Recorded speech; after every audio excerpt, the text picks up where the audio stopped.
You are listening to episode 186 of the Game Deflators Podcast. My name is Ryan, and I'm joined by John. Hey everybody, here on the Game Deflators Podcast, we like to talk about games we've recently picked up, games we're currently playing, and we hide in plain sight in this week's Inflation Deflation Challenge.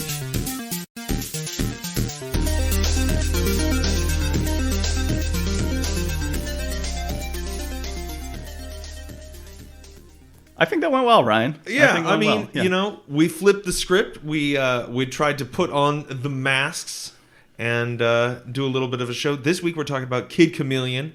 There's masks in that game. I don't know. We did what we could. Yeah, we did what we could. And so I was a chameleon. I was Ryan based on based on the other game we played today.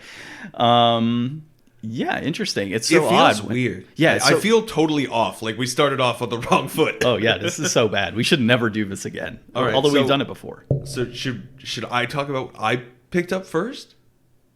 Sure. If we're switching things around today, go ahead. What'd you pick up, Ryan? I didn't pick up anything, but I did beat Detroit Become Human last week, so I need to borrow Beyond Two Souls. Okay. What's funny is I just beat Beyond Two Souls, so that works out perfectly.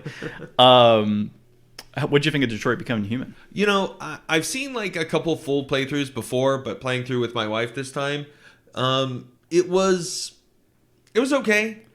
I think that the story for that game is better than I remembered it being. The graphics are absolutely outstanding. I know we talked before that, you know, these are not bad games, and like it's just the guy at the top of the studio kind of, you know, poisons the pool a little bit, but whatever. I think that I'm definitely interested to see what the Star Wars game is going to be like when that comes out. But I don't know. It was all right. If you like making decision games, or you like AI becoming, you know, sentient and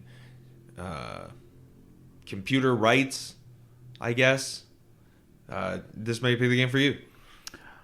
Very nice. Well, I guess you should keep going into you're currently playing, and then I'll jump into mine. I don't know. I've been watching Let's Play online of Paper Mario, so I started playing Paper Mario on my phone again. Oh, which one? Just the first one. Oh, okay. Cool. Yeah, I love that game. I can pick that game up, kind of play it whenever. I definitely have not picked up Jedi Fallen Order again. Abbreviated JAL. Yep. Yeah, I want to pick that one up. I saw it at Walmart for like $20 not too long ago, so if I get a chance today, maybe I'll go down there and pick it up on PS5. There you go. Oh, I guess I got a PS2 Slim. Oh, yeah, technically. And so coincidentally, I picked up a PS2 Slim, and then I just sold it to Ryan for basically the gas money and time it took me to get it. We both went and did Commander pre-release draft for Baldur's Gate last night. That was actually pretty fun. If you're into D&D and MTG, you know, this is a great crossover. It's coming out at a good time. Like, go get you some pre-release draft packs and watch Stranger Things and have a good afternoon of it. You know what's interesting about playing Commander is the table politics is not something I really considered in that game or when you're playing. And I'm just so good at table politics, I guess. There were several situations where, like, honestly, if my opponents last night in our pre-release would have actually swung out at me or done something very different, I probably would have lost in my pod. But with the table politics coming into play, it was very easy to sway people to say, oh, you know, look, I'm not going to attack you next turn if you if you do whatever, like block whatever this guy's trying to do. Yeah. Like little things like that. And it was just funny because, like, the one guy that I was playing against, it was just, or not one guy, but it was four of us, obviously, and I took out the other two players, and then it was this guy's turn. He's like, whoa, you said you weren't going to swing at me if this big dragon you got. I'm like, well, I said I wasn't, but now it's 1v1, so I'm like, what do you expect me to do? Yeah. You know? And I'm like, I'm pretty sure it's going to be a tie anyways, and I drew into a card that allowed me to take my pod, and then you took your pod as well. Yeah. The one you played. So, and then I beat you today pretty disgustingly. Pretty handily. Yeah, it was pretty gross. So that was a lot of fun. Yeah, I enjoyed it. I'm not a big fan of Commander, but that was pretty cool last night. Yeah. So let's see. So I guess my pickups, jumping into it. Picked up the PS2, which got to you. BMX Triple X on the Xbox, Ryan. So in your words, it is BMX Quadruple X. which makes 100% sense. I got more MTG cards recently for a small deck I was building, and so we'll see how that goes. And then I got Baldur's Gate 1 and 2 remastered. Oh, and, just in time. Oh, yeah. This is the Baldur's Gate set. Well, so it's so funny because, like, as we were going, like, we went into Baldur's Gate in the game that we're playing, obviously, and there's several things that have been talked about. And I'm like, oh, okay, I know what that character's name is. I know that area. And then last night when we got the Magic cards, there's several cards. I'm like, oh, cool, I'm familiar with this because I'm playing a Baldur's Gate Avernus campaign. Yeah. So that was pretty interesting. And then we started the game as well. So we haven't gotten too far. But we are playing, my wife and I, because this is our game that we're playing together. So we are playing I think a fighter, actually, or a paladin, one of the two. But it's like an elf paladin, I think. And these are the Beamdog remakes that have like the Siege of Dragonspear and stuff in them, right? Yeah, it's got like 6 games in one, basically. So you have like Baldur's Gate 1, and then you have like all the expansions, and you have Baldur's Gate 2 with all the expansions tied to that one as well. So you got like 6 things in one. Yeah, there's another. So the Siege of Dragonspear, I think, is like one that Beamdog made. Like, really? They made like an interim game to blend the first and second games together better. Oh, okay. Yeah, I didn't know that. Yeah, it's supposed to be really good. Again, shout outs Noah Caldwell-Gervais on YouTube. He's like the best. He's got a really good long video covering all of Baldur's Gate. So even though I've never played it, I feel like I know some stuff. Nice. Yeah, it's hard to kind of get into this one because, several reasons. The first one being is... Thaco. Huh? Thaco. What is Thaco, by the way? Thaco is 2-hit armor class 0. So you're trying to get like the lowest armor possible is the best defense. Really? Yeah, it's the way that it used to work. So we decided to just play story mode on it instead. You're better off because honestly, he says that if you try to play traditionally, you wind up spending just tons of extra hours sitting there watching your guys just miss attacks, and it just takes forever, and like the threat of death is ever present. Yeah, we ultimately decided, we're like, when we saw the option of just play story mode, I was like, that's actually pretty cool, because then we don't have to worry about damage or anything like that. We can just kind of enjoy the game and the story mode that comes with it. So, I mean, it's easier, obviously, but we decided to do that for the And they're purposes. not easy games. No, I know. I've heard in the past that they're not easy games. So especially later on. But you'll be really surprised at how, like, the trajectory goes, because, like, the whole first game is like... Oh, I don't want to spoil anything. No, yeah, don't spoil it.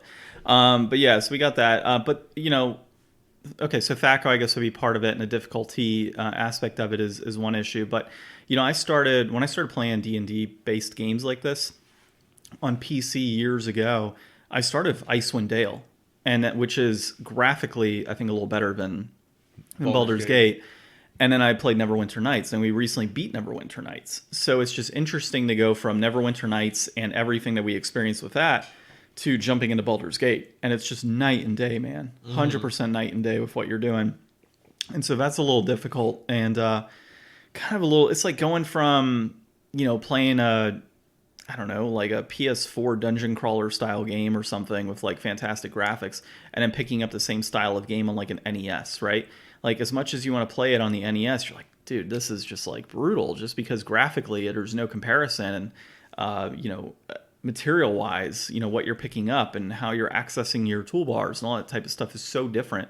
And it can honestly be frustrating at times. So, and the fact that these are PC games ported over to console makes it even more difficult to deal with. Well, and that they're like, so it's a port of a port, but it's also like a port of D&D, like AD&D rules. And I'm pretty sure, is Icewind Dale and Neverwinter, are those like D&D 3? I think they're 3 or 3.5. Okay, yeah. So like the AD&D rule set in general, like beyond Thaco, is going to be like that same kind of feeling where you're in something really familiar, but just in a much more archaic version. So there's like probably rules and abilities and stuff you would expect to behave one way, but behave more primitively. It's like going back and playing older Pokemon games where the typings are different, or like the special attack and attack are different, and it's like it's not always the same. Yeah, so I'm very thankful that they have the story mode on there because I'd be going crazy. I think trying to like essentially relearn an entire system of D&D. Like I'm so used to 5, and as much as I've always wanted to play some of the older like vintage style D&D games or formats,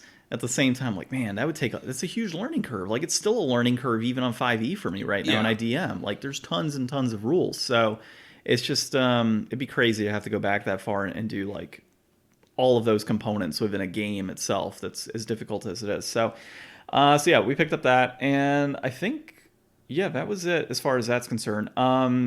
Beat Beyond Two Souls, my wife. We loved it. So I can kind of, it's not really a spoiler on this, but you have 2 potential endings, life or death, that you can choose. So we chose life, and we chose a certain path within that. And we liked our ending. It was pretty good. I saw that there's 34 potential endings in the game, I think, or 38. So we got one of those. And yeah, it was really cool. I definitely enjoyed the story. When we were all said and done, like the controls are a bit wonky.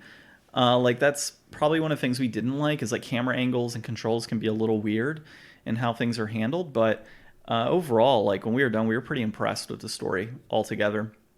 And just a lot of the plots, a lot of the plot points that come into play afterwards, you're just like, holy crap, like I was not expecting that in the slightest. And a lot of that could be, of course, tied into the fact that, we took a certain pathway in the game to get there. But yeah, it was interesting. I'm still playing Zelda. I finished the Water Temple recently. I finished the Shadow Temple. And then I am currently in the Spirit Temple.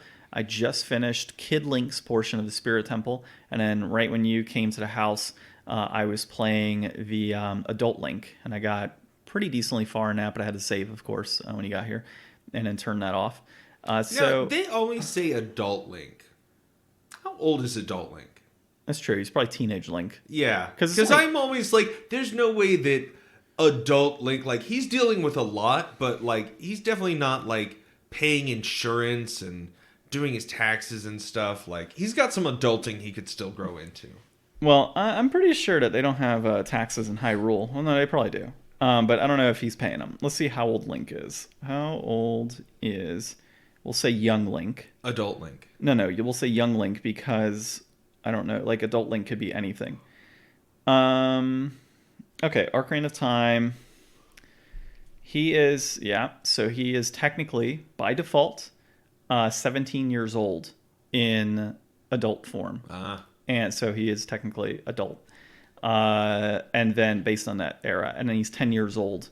That's true. I guess back in ye olden times, like you're an adult when you're like 12.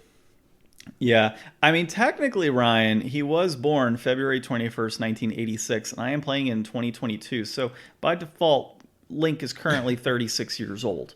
And he looks great. Yeah, and he looks fantastic. He's got that timeless Paul Rudd. Oh, yeah. Yeah, he's got it going, dude. So that's where I'm at right now. Again, I am still not enjoying this game to the fullest. It has been interesting to pick up like the hover boots and get the iron boots and the different like tunics that you can wear.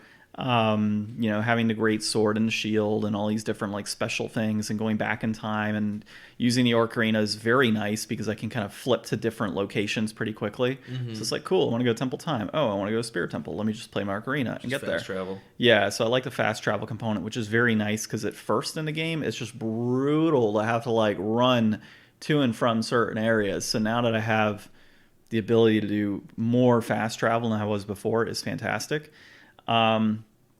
But yeah, so it's just, I think it's an overhyped game in what I've experienced. And there's better Zelda games out there, obviously. How much longer do you think you got? Oh, I'll probably have it done by tomorrow, I think, as long as nothing gets in my way. Yeah. Well, I mean, I'm at Spirit Temple, and after Spirit Temple, I think it's the final battle. Not too far from there. So I should be pretty close. Terrific. Yeah, so that'll be it with that one. That'll technically finish my New Games resolution for the year, but I did want to play Majora's Mask as well. I was planning on playing both. So, but next after this is Elden Ring. I'm not holding anything. Like I'm gonna go all in on Elden Ring, and then you've been so patient, John. I have been extremely patient. What sucks is we're playing Baldur's Gate on the PS5 because my wife wanted to play it downstairs, and now she's starting Bloodborne today, which is gonna be downstairs. So we're gonna have 3 games that we're like constantly flipping in and out of the system, which kind of sucks. But yeah. And then, of course, I'm still playing Apex. I play Apex pretty free. And that's honestly probably one of the main reasons I haven't beat Zelda yet, is because I'm playing Apex. You've been pexing. But as I talked to you about, I think it was last week or the week before, with the puppy and not really trusting the puppy, she's gotten better to the point like where when I go upstairs, she'll go upstairs with me and she'll lay down on the floor while I'm playing. So I'm like, cool. Like I don't have to worry about her running around. So now I can dedicate more time to this specific game. And then once I start playing Majora's Mask, I can dedicate. Played Apex on the PS5?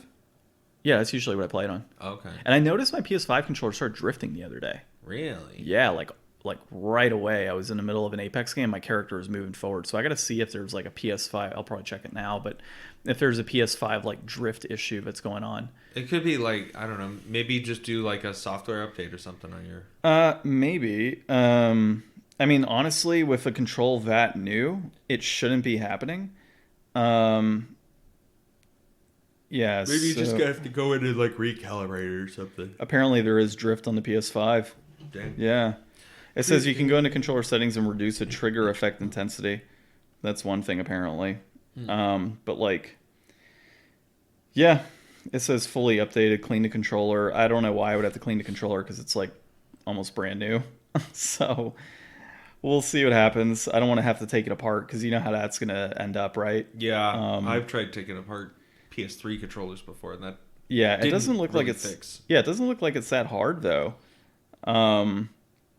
Yeah, just a quick skimming I've done here. Like it says adjust the threshold on your DualSense controller is one option. Thoroughly clean your DualSense controller. I don't think I really need to clean it because it's been in a nice spot. The nuclear option is return the DualSense controller to Sony if it's under warranty, which of course it would be under warranty for me. And it's how to not fix it. And I'm pretty sure one of them says to take it apart. So, yeah. All right. Going into the episode this week, a few topics. We're going to be talking about Pokemon Scarlet and Violet. So everything we know and want. I will just say for future reference here on the episode, I do not want these. Everything announced at Sony's new State of Play. Sega reveals Mega Drive 2 Mini and all the games that are confirmed for it so far. And we're going to talk about a retro collector accused of selling $100,000 worth of intricate forgeries, which, by the way, was a great read. And I have lots of commentary on that. And then we'll cap off the episode here of Kid Chameleon. But before we start that, you could find us on the GameDeflators.com, our out-of-date website. You can find us on Facebook and Instagram at The Game Deflators and Twitter at Game Deflators. They don't like that? You don't like that. And then you can also find our podcast on the podcast app you're listening to now. Leave us a 5-star review. Or leave us a 6-star review, like Ryan said.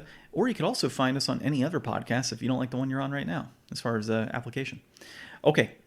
In fact, you know what? If you're even a little bit unsure about where you're listening to it, you might want to go ahead, finish it up there, and then go listen to it on another place, just so that you have a comparison. Exactly. You want to be sure about these things. 100% sure. Double up your listening.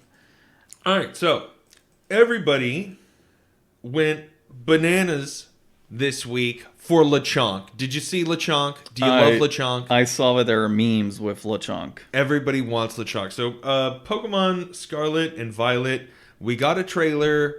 My eyes were bleeding a little bit from the sharpness and flatness of the grass and textures. Yep. But honestly, they did bring it with the, hey, science is so cool. You can play with your friends. And then it's like friends, and then all the friends run in opposite directions to go Pokemon somewhere. Now, the one thing that I'm really wondering, if this is going to be multiplayer, you played Arceus. In Arceus, you don't like and go into like battle mode. You're just throw your Pokemon out and you're just in battle mode, right? Yeah, pretty much. Because it wouldn't make... Like, how would you do a world where you go into, like, an isolated battle area and you've got friends around? Like, they want to watch you do your Pokemon fight. I would imagine, right? Like, their character standing over here, while your character standing over here having a Pokemon fight. That would be kind of cool. It would be, yeah. But other than that, like, I just don't really know what you're going to be able to do. Like, they didn't really show off what you can do together. And like, there's some things you could do in Animal Crossing when you go to somebody else's village that you can't do in your own village because they might have different stuff than you. But you're going to go to this, and unless they've the other version of the game, I can't imagine there's really going to be any differences or anything that you would be wanting to do there, or how you're going to interact differently. Like, yeah, I don't know. I'm sure it'll have that on the next Nintendo Direct. They'll go into a deeper explanation on Pokemon and a deep maybe dive. double battle. Maybe That'd be kind of cool. What if there was like a double battle gym that you and a friend could go in either of your games together and beat that gym leader, and then you could get the badge and bring it back to your own game? That'd be pretty badass. Yeah, I mean, I could see that totally being a thing as well. Obviously, I don't know if you noticed or captured this when you were watching, but it seemed to me like they're going to have interactive gyms. Like, people were speculating about the gyms. I don't really know what they were saying about the gyms. I mean, we've had interactive gyms. Like, aren't the gyms like puzzles? No, Like I mean interactive in the sense of like the environments that are in the gyms, like water and rock and various things that like we haven't. I don't know. I haven't played any. You of the mean ones. like in the Pokemon TV show? Yeah, like in a TV show where like the gym is interactive in a sense, like, you know, lava bursts out, you know, in certain areas, or like water falls and stuff like that. Like, it seems like I missed that part. So it seemed to me like while I was seen this watching, like 3 times too. yeah, when I was watching like the gym specifically, I noticed that it was very like just it looked a little more intricate than gyms that I've seen in prior Pokemon games. So that was one cool thing. I did like the different elements. Obviously, they had a snow area. They've got the beach area that I saw. You know, obviously, they're going to have forest and plains and all that, which is cool because they did that in Arceus. But you know what I really would like to see in a Pokemon game is More Lechonk. Multiplayer, except you have the ability, like Dark Souls, to play like Team Rocket and invade. Oh, that'd be cool. That'd be pretty cool. And you And could steal their like, Pokemon. steal people's Pokemon. I would just play Team Rocket. That's all I would do. Yeah. I think that, you know, obviously Can you November's... I would love to go around in a Meowth blimp. Yeah. Like, that's just how I would traverse all of Pokemon. That'd be cool. It would be. They put a November release date for this. So... It'll happen. Yeah, I mean, they're definitely not probably going to delay Pokemon. But I think that we're probably going to get like a full Pokemon Direct sometime, like a month or two before then. Like maybe in like August or something like that, or September, maybe. Yeah, I mean... Something to give us like a real deep dive to know what we're going into, start building up ideas of what the Pokedex is going to look like. Like, we saw more returning Pokemon in this trailer than new Pokemon. There were only 3 new Pokemon. Yeah, but there's supposed to be like a whole bunch, like it's all new Pokedex and everything else, so there's supposed to be a lot of new stuff. Yeah. But it just, dude, that's one thing that's just always driven me crazy about Pokemon, right? Like, I get it, you want new Pokemon, you want all these things, but, you know, at the same time, like, I don't know. I'm not saying I like the original 150. I like the original, 250 or 300 that they had between Silver and that one, and I guess, like, whatever's in Ruby, some of the stuff I saw in there. But, like, they continue adding and adding and adding. What is there, like, over 1,000 Pokemon nowadays? Yeah, but we do need... There's a lot of controversy, too. I don't know if you saw about the new Evolution. Because there hasn't been an Evolution in like 2 or 3 games now. Yeah. So that's like the longest we've gone without getting a new one. What the hell are you going to have? I mean, they got Fairy, they got Dark. There's no Steel, there's no Ground, there's no Rock, there's no Fighting, there's no Poison. Okay. Well, I mean, Fighting would be interesting. Yeah, Poison, I guess, would work. There's no Flying. Flying would be interesting. There's no Bug. Bug V? Bug V. That'd be kind of weird. Boovie. Well, it wouldn't be like... It would be an Eon. Buggeon. Yeah, Buggy.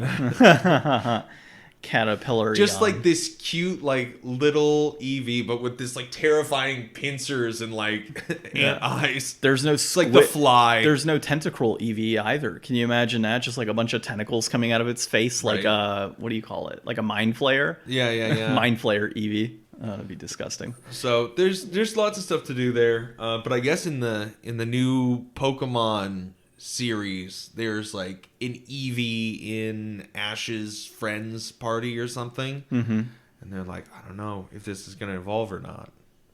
It'll evolve. They'll do something. I have not watched Pokemon in years. Honestly, I really want to, so I'm happy that whenever, you know, I have a kid and everything, I'll sit back and watch Pokemon like from the start, all the way through. That'll be like my excuse. Not all the way through. That might be too big of a commitment. Nah, dude. All the way through. Huge commitment. I'll be willing to sit down with my kid because, dude, they're going to be into it, which means I can sit there and play my Switch while I watch all the original episodes. It could literally episodes. take you years to get through that. Nah, dude, we're gonna stream that. We're just gonna keep watching it all the way through. What's that? But with how many? Like, there's got to be like hundreds and hundreds of episodes. I was thinking thousands, but you're right. It's probably not thousands. It's probably hundreds. not thousands. Yeah. And they're 20 minutes a piece. I mean, you can knock out like.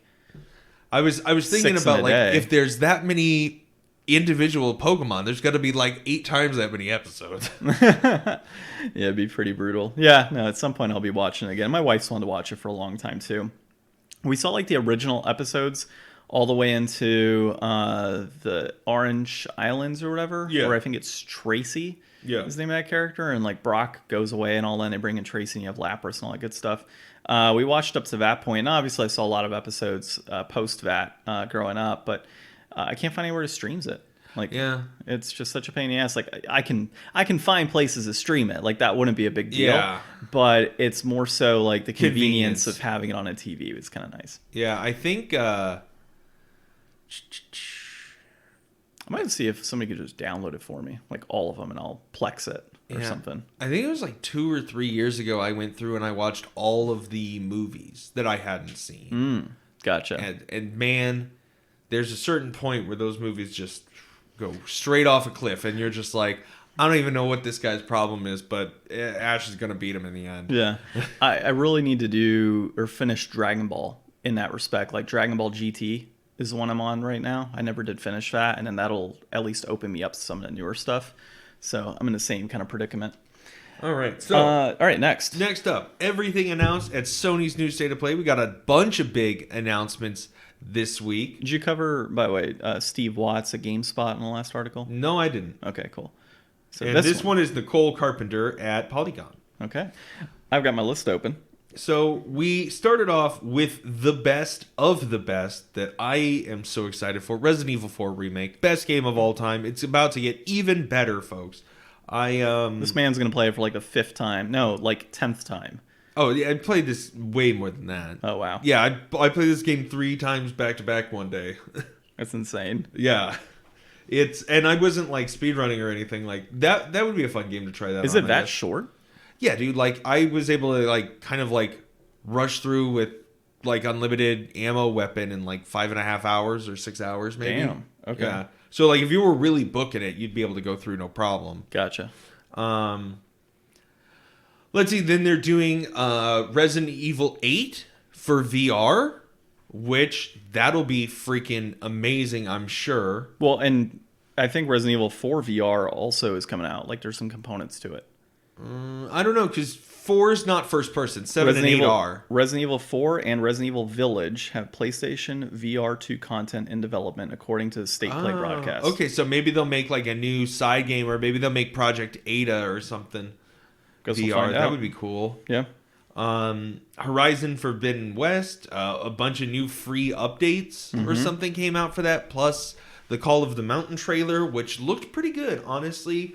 I think that the fact that it's not going to be like an on-rails thing, which I was kind of afraid it was going to be. I was a little bugged by it, though. So would it kill them to not have just floating hands and have an extension of arms? But then the arms are all like wiggly and weird. You're better off with just the hands. The thing is, like, it looks weird because you're viewing, but like when you're playing, you prefer the screen view. And the hands are just kind of there for your visual reference. Like, you're not staring at the hands while you're playing. So they go away. I don't know. It just bugged me, dude. Because they feel like they're your hands.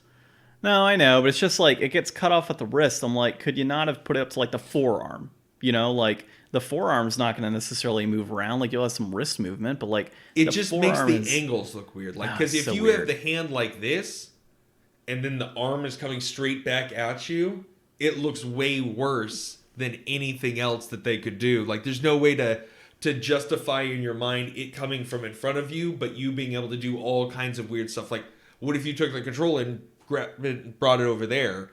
Would they have to stretch out an arm that could interact and get caught on objects? I guess. I mean, it's so wonky. Like, it just looked very odd to me. That's what bugged me about it. Like, just seeing the hands was kind of frustrating. And I know a lot of like VR games are like that. But I was just like, the day and age that we're in right now with games and VR, I feel there's something they could have done with that. Yeah. I mean, once you actually get in and do more VR, I think it'll not be too much of a problem. Yeah. But if you want some arms laying around, there's always Callisto Protocol from the original creators of Dead Space. That looks sick. It's going to be a very creepy Christmas. I am stoked for this. Yeah, I'm excited for that one. I definitely want to play that. I do need to play Dead Space 1 and 2 and I think 3. There's a third one, I think. The third one is... Okay. Well, I still got to play them. So those are ones I want to play. I know they're remaking, I think, the first one, but I'll just play them on PS3. It doesn't hurt. Roller Dome. Roller Dome, I think that looks kind of cool. I know you said you're not a fan of the cell shading. This looks a lot like that Sable game that came out last year with its kind of more muted tones. It's not like that really poppy cell shading like you see in Persona and stuff. Yeah. But yeah, I don't know. This looks super fun, like a weird little almost like a Super Hot meets Tony Hawk kind of vibe. I never thought about what it would be like to be on rollerblades and also in a shooter game. But didn't they kind of do that with the did My Friend Pedro have some of that kind of stuff going on, or was that parkour? It was more parkour, I think. I played a little bit of My Friend Pedro, and yeah, it was because I was on vacation, and I played the first level, and that was it. But that was interesting, too. Other game that was announced was, I guess it's Eternights? Eternights. Yeah, I guess Eternity or Eternal. Yeah, I guess it can go either way. It's a cool name. It's kind of a little clunky. Yeah, I mean, it had that Persona JRPG with visual novel storytelling component going for it. It was interesting. I don't know if it's something I'd want to play, but it looks like it's more action-y combat than traditional turn-based. I don't know if it's going to be... Well, it's action combat with a dating simulator tied to it. Okay. Yeah, which is very interesting. Kind of reminds me I need to play Thousand Arms as well. Because I think that's a dating sim. Or is it? No, it's not Thousand Arms, is it? No, there's another one on PS1. There's a dating sim on PS1. I think it's Thousand Arms. Other announcements. Final Fantasy 16. Oh, you didn't want to go over to VR stuff? Oh, what was the VR stuff? So you had Walking Dead, Saints and Sinners Chapter 2, and then you had No Man's Sky, and then there was another game. I forget the name of it. It was I forget the name, but it looked pretty interesting. But yeah, Final Fantasy 16, solid. From what I'm excited. I'm really excited. It's been so long since they've gone back to more of the traditional fantasy realm. Yeah. I'm really excited to see that. And I think that, all of the different summons, fighting against each other and having the big health bars, that's kind of something cool that I'm trying to remember, what the other Final Fantasy games that have you using summons to fight other summons. I don't remember offhand. It's been a long time since I played Final Fantasy. Well, because that's usually cutscene territory. Yeah, usually. I played Final Fantasy 15 was the last Final Fantasy I played. Right, 15. Yeah, because 14 is online, 15 now 16. Yeah, I don't know, dude, but I'm right there with you. I like that they're going back to the origins of that medieval type of timescape fantasy component versus the future fantasy. Yeah, fantasy they have been since 10 is they've been doing that 6? Future 6 really? Well, yeah, no, you're right, 6 cuz 9 was very much not really future. It was kind of that well, 9 was a throwback, but 6, 7, 8, yeah. Well, 7 is arguably yes, it's future, but there's also they've got airships and they're training they've got power plants. Yeah, you're right. And then 8 kind of dives spaceships and giant cannons. 8 really dives into more of a fantasy. Yeah. 9 is a throwback, and then 10 you've got craziness all over the damn place. 11, I haven't played 11, but I think 11's that's also online. 11's online. Fantasy. You're right. 12 is what I'm thinking of. 12 is future. Yeah, fantasy. And then 13 is future. 13-2 is garbage as well as 13. Yeah, interesting stuff. So I'm happy that they've gone back with that. The other one was Street Fighter. Street Fighter 6. I knew right off the bat when I saw the Metro boxing City. in the Metro City. Yeah. I'm like, this is awesome. I'm happy that that component's in there, but a lot of the worry that people have right now is, I think you had mentioned this to me, is are they going to focus enough on the fighting? Because they've got this like open world concept now and this whole like storytelling with like this story mode basically. Are they going to have lackluster combat in this one comparatively to other Street Fighter games that have come out in recent past? It might be a response, because I know that some stuff that I've heard recently, people had very strong impressions that Street Fighter V was kind of released as an unreleased product or unfinished product. Like there was no arcade mode. It was missing like a bunch of characters and stuff. And like eventually now it's okay. But there wasn't like a lot to do if you couldn't get online and just start beating people with the characters that were in the original launch. Yeah. So I think they're trying to expand it out and maybe make this one like a little bit better for coming in. Hopefully. I mean, I'm looking at this and being like, okay, I'm getting old enough now. If I don't really try to get into a fighter, like the barrier to entry is going to be too big a few years down the road. So I better start practicing my quarter circles now. And I really think that I will pick this one up and try to go with this one. The last time I tried to get in a fighting game was Dragon Ball FighterZ, and that did not go well. Yeah, that stuff's hard. Yeah, I stopped playing fighting games years ago. Like I can hold up in fighting games. Like Soul Calibur's probably my best, to be honest. But like Street Fighter, I've just never really been like that great at. The Ninja Turtles fighting games years ago, I was never really that great at. Those are kind of hard. Like anything that's super, super fast paced, I generally have some sort of issue with. Yeah. Mortal Kombat was always kind of nice, but yeah, I'm just not a huge fighting game person. Soul Calibur, I really just like it because of, I don't know, the fighting style and format was always kind of appealing to me since number 2.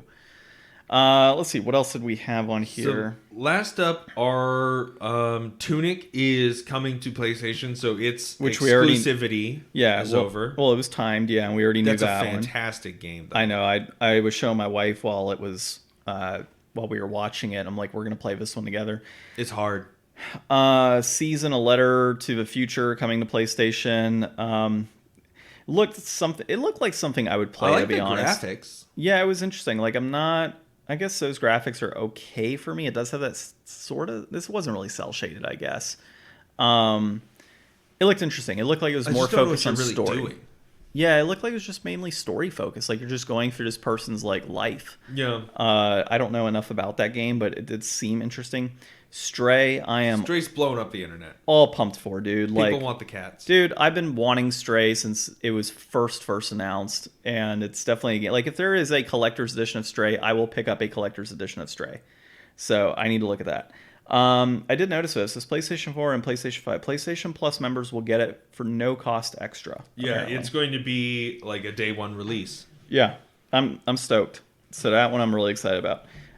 So that was it. I think the one I'm most excited about is Stray, Final Fantasy 16, and Callisto Protocol.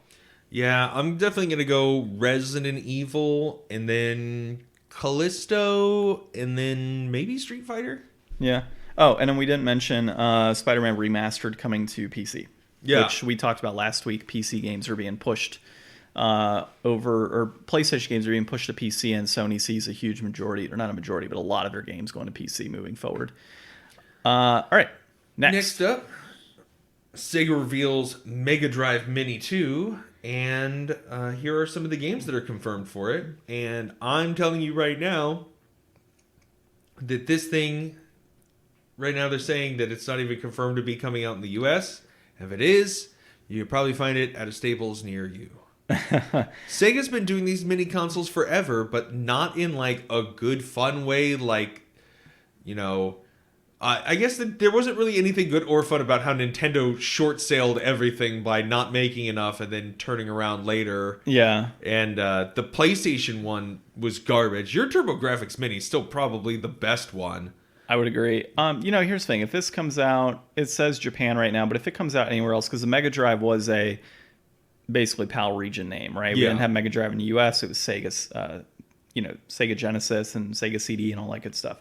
So the fact that they're going to do a Mega Drive and Mega CD, including ports of some of these games, I think the one that's, in my mind, the best one out of this is going to be Pop Full Mail. And that's predominantly because of how expensive that damn game is. But there's some good ones. I mean, Bonanza Bros, Fantasy Zone, Magical Terurudo, Shining in the Darkness, Thunder Force 4, Virtua Racing, Mansion of Hidden Souls, Popful Mail, Shining Force, Sylphied, and then Sonic CD. So there's a few like higher price games, but a lot of this stuff people play on like a Raspberry Pi nowadays, right? So it's like, do you really need this? I mean, personally, I would prefer to play it on something like this, but it's just another, mini console takes up space. Like, I feel with what I've got between the Nintendo, Super Nintendo, PlayStation, TurboGrafx, I'm kind of set with that, right? And then I do have Genesis and Sega CD games that I could play at any point that I want. I don't have Popful Mail, but, there's a number of games I could play right now, and I'm sure that I can find burn copies if I really wanted to of these games, if I really, really wanted to play them. So, yeah, it's interesting. The last one was released here in the US, I believe. And then having a second one, I don't know why they never brought those Game Gears over. I still want one of those. Those little baby Game Gears. Yeah, it seems like they keep taking things and putting them over in like Japan and stuff, and not bringing them to the U.S., which is interesting. Like, why did they continue to do that? And it's, there's a huge Sega fan base out here, and I imagine they would sell out of it pretty quick. They just need to, they really need to consider how much they're shipping over here. With the original Sega Mini when it came out, I saw them all over the place and clearance and everything else because they shipped so many. So it's like, Sega just makes these terrible mistakes. Like, ship as much as you need to, or do pre-orders and just have it pre-ordered and then ship enough extra when the hype is there, and then do shipments down the road if you feel that you need to continue fulfilling like store demand. Yeah. But yeah, they just ship a ton of crap over here and release everything that they think they need, and then it doesn't sell, and it's a waste of money. So, well, speaking of that, I mean, before we go on to our last article, we actually have outlined here. Did you see the new Sonic gameplay footage they put out this week? Yes. Oh, those look like the most worst enemies and most boring fights. And everybody's saying that this just looks like some generic demo world that they made for a tech demo for Unreal Engine or something, and I'm just like, oh my god, I can't believe how much goodwill they earned back with those freaking Sonic movies just to sell it down the road on some garbage open world game that they don't really even understand why they're doing it. We will see how it turns out. I will wait for reviews on it, and if there are decent reviews, I'll look to buy it. But if not for me. I do need to get Sonic Boom or whatever it's called. Yeah. I think it's Sonic Boom. Okay. Next thing we got here is Retro Game Collector accused of selling $100,000 plus, because it was a little more than that, worth of intricate forgeries. And this is Luke Plunkett at Kotaku. So here's the deal, man. Yes, shame on the guy for selling forgeries. Okay. And there's tons of evidence. So basically this guy ran a Facebook group, and he was big in the community. He was a trusted, embedded member for for decades. And who knows when he really started doing false stuff? Because it says since 2015. Oh, really? Yeah, it says he's been doing it since 2015, which is and they say that he has sold hundreds. I mean, $100,000 worth of stuff, right? You have sold hundreds of games, I would think, to get to that point, right? Or no, not hundreds, maybe 50 games over that time period. No, more. Hundreds, yeah. Because 100,000, I was thinking 1,000 for whatever reason. So you're talking... I wonder if he was selling legit stuff before and then got into forging. Maybe. Who knows? Maybe he was buying forgeries and then flipping them for profit. There's that. Yeah. But, I mean, there's multiple options. But here's what bugs me the most about this. Is let me find this portion of the article that stuck out to me. I don't know. I'll have to. Is it the part with the blank discs? No. Well, yeah, that was crazy, right? Yeah. So part of that, right? So it's one of the things he did is he sold forgery manuals and other types of things, and then he sold floppies that were not correct or fake, and then he sold blank discs, right? Actual blank discs with nothing on them that says. And so what really bugs me about this, and what bugs me about the community in general, is you could have put those CDs in a PC. Well, so that's what they're saying. I know, but it goes into it and says, well, we're collectors. Not everybody owns the hardware to run these games. I have almost all the hardware for my games. There's maybe a couple that I don't have hardware for. If you are that deep of a collector, especially PC, I know of PC collectors that have old PCs to run original hardware. And that's what they do. I get it that it's bulky, but if you're collecting, why are you collecting floppy disks? And not like, as long as a PC that's older can run a floppy disk or have a drive for floppies, you can run it on that old PC. And if you're that involved in the PC community... I don't think it works that way. I think when you're talking about computers from 30 years ago, they don't necessarily run stuff from 40 years ago. I get it. But if you're collecting PC, you likely have PCs and what you're looking for. Yeah. And so that frustrates me. And somebody's like, oh, well, they're 40-year-old games and you don't want to pop them in or whatever because they'll get messed up. Okay, we're playing Nintendo carts from the 80s, right? I have Atari games from, Yeah, but those don't have any moving parts. I get it. I get that they don't have a whole bunch of moving parts. But they're predominantly concerned about the CDs and the floppy disks and all that type of stuff. That's what they're mainly concerned about. And, so that's one component that bugs me is like in all of that time, not one person wanted to play their game. They just wanted shelf dressing. Like not one person. They said, oh, well, we could play emulators and all that. We just want it for the collecting aspect. Well, I mean, very easily they could have at some point, somebody could have played one. They didn't. The other thing that bugs me is they said, oh, well, after all of this started coming into play, more and more people were coming up and saying, oh, yeah, I just noticed that like this isn't like correct. Like this looks like it was hand cut, not machine cut. And oh, this CD is blank. And these people got duped a long time ago and just didn't want to face it. Well, and then they said that there's several games apparently, or one really like big game went to WADA and got graded. Yeah. So what does that say? Like, so that throws WADA even more under the bus. Yeah. So like WADA found or was given a forgery of a game and rated it highly, like as original. I mean, come on, like. There's so many things that could have happened over 7 years, and now it's come into fruition that all of this was occurring. Like that to me just sounds like people picking up games and not truly being gamers is what it comes down to. Like they were just in it for the money and collecting aspect, and that kind of annoys me. Well, I don't know. I mean, like it sounds like this guy was selling some like pretty weird stuff. Like I don't think he was selling like I don't even know what a Colabeth is. But dude, like if you are that big of a gamer, you can generally tell the difference between a forgery and an original. But isn't like I thought from my perspective that a part of this issue was that like back in the day a lot of this stuff was like pretty bespoke. Like this wasn't like, all right, print off 100,000 copies of this and send it out to Walmart. Like some of these releases would have been like, all right, we handmade a few thousand copies of this game to sell in a magazine.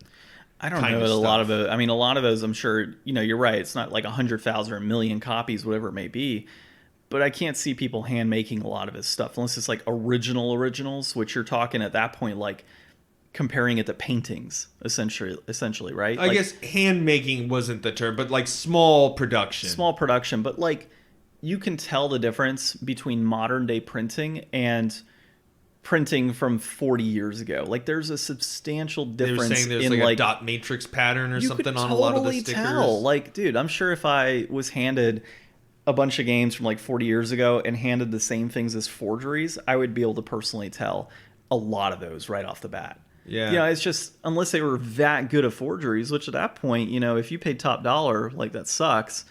But you got to I guess it's really just a call to people that buy offline is like, investigate your products. Like there are little things like on Super Nintendo games and N64 games, for example, the screws that go into the cartridge, you can tell based on the screws alone if something is a counterfeit or not. Yeah. Open up your cartridge, pay the extra $5 to get the bit to open up your cart and check the board to make sure it's good. Check your pin set. Look at the actual like label to make sure that it's like a nice pristine label, because even in like the highest quality printers, you sometimes still have instances of pixelation because those have to be run through some sort of computer program. Unless you have the original artwork, you're going to be able to tell something might be too crisp compared to what it was in the original. Like there's tons of signs out there, and that's one of those situations where all it would take is one person like 7 years ago to come up and say, hey, I'm having some thoughts on this game that I'm looking super close at because I just paid $500 for it. what does everybody else in the community think? And upload a bunch of screenshots to see if it's legit. Yeah. Like, nobody ever did that this entire time. Like, I don't know, man. It's just super weird. Yeah. I mean, I guess that's one of the things, like, if you are in, like, a tight niche community and somebody's taking advantage of that trust, it's that much harder to see through, because, like, you're probably not on guard to be as suspicious. Mm-hmm. And, you know, maybe you're looking at something that you've never seen really before, and you don't really have a frame of reference to compare it against. Yeah. Well, it sucks for a lot of those people that they got duped. Yeah. But at the same time, you got to be careful. Yeah. I mean, from, like, eBay or someplace. Well, they thought the guy was reputable, so I understand that, but that's why you look at the stuff you buy, because it's internet, dude. It's like the guy was catfishing everyone with with quality products. Okay. All right. So that's a fun topic, to be honest. I could probably go on for a very long time on that rant. We should share that one on our like Twitter and everything. All right. Inflation, deflation. Kid Chameleon. So developed by Sega Technical Institute, published by Sega, directed by Graham Bayliss. It was released in March of 1992. It is a platformer with 7-ish reviews. It's actually... I was reading, it's listed as one of the top games on the console. Yeah, in like the top 30 or something. Yes. I never even heard of this. Oh, I was very shocked that he is not, in fact, a lizard. He looks like the wizard. Yeah, he does. You know, this is a game I picked up at a flea market a very, very long time ago. I do recall picking this one up with a stack of Sega games. It definitely stuck out to me. The original box I had for this was completely torn to shit. And I replaced it. I think you saw that label that was on the front was an old Mortal Kombat case I had that I swapped out when I worked at the game store. Dude, we used to get Sega, clamshells all the time. I bet you wish you had those now. Oh, dude, I used to take every extra clamshell that I could get my hands on. Like, it's either going to get thrown out or, it's going to be in my possession. So that's why I have so many of those, like, Nintendo dust sleeves. Mm-hmm. They were things that, like, my old boss would just say, hey, we're going to throw this out. I'm like, okay, well, I'm going to take it so I can put on my games.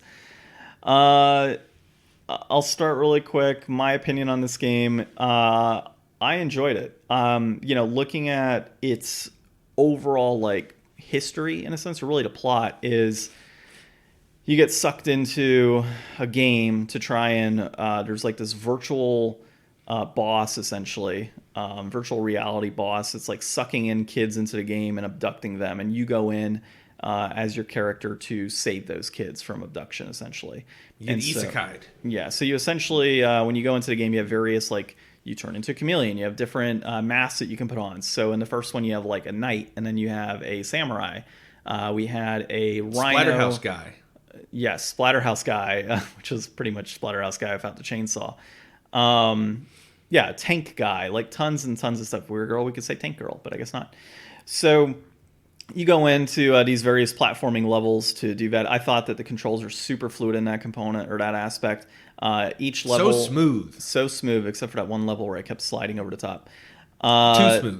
Too smooth, yeah. You do end the game with, like, kind of like white Mario flags in a sense at the end, not very tall, short Mario flags. They're short levels too. They're very short, but what I did learn while reading about this game is that there's 103 total levels, and that the white flags are the main path. So there's actual like warping, there's secret like warping levels that you can go through.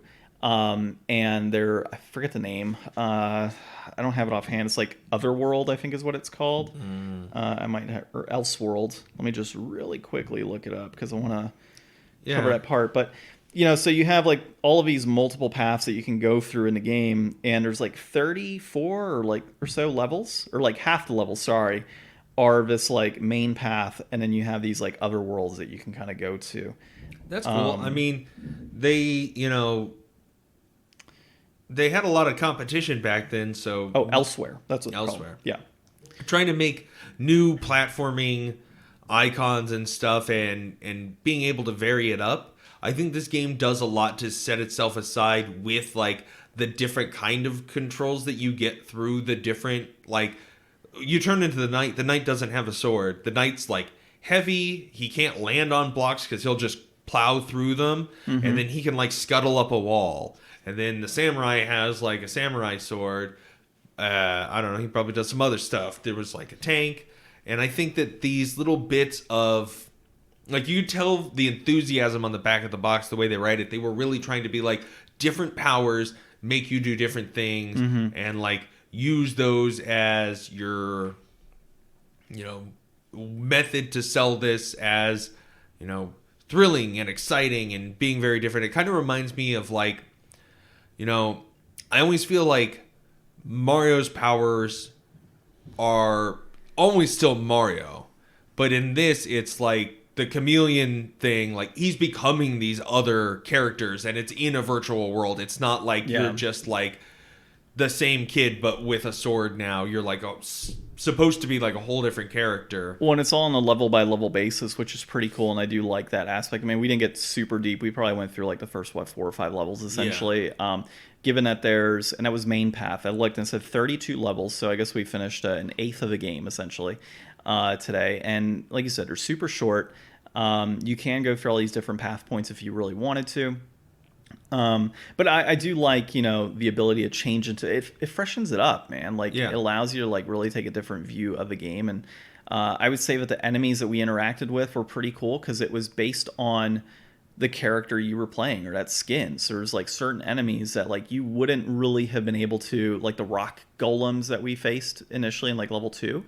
I don't feel that you could have gone against them as, axe throwing splatterhouse guy to do what you were doing. The samurai sword felt like the best way to like crush those guys. And same deal with like the rhino. Like there's certain things that, it felt like the rhino would only be able to handle those aspects of the game. So, and I did notice that they did kind of put like the dragons from the first level into like a later level 4, level 5, and then same thing those goo monsters. I thought the sprites on those were actually pretty solid. Good. Like I don't know why they look so different. We're playing on a Retron 5 and I upscale everything. Oh, okay. Yeah, so I make sure that it's like next time I want to see what like the regular looks like and do like a side by side. We should honestly, when we play these games, or even when we upload like a picture, just be like Retron, how it looks normal, how it looks with how we're playing it. Yeah. Because it smooths it out. It gets rid of the scan lines and other crazy things. It up now.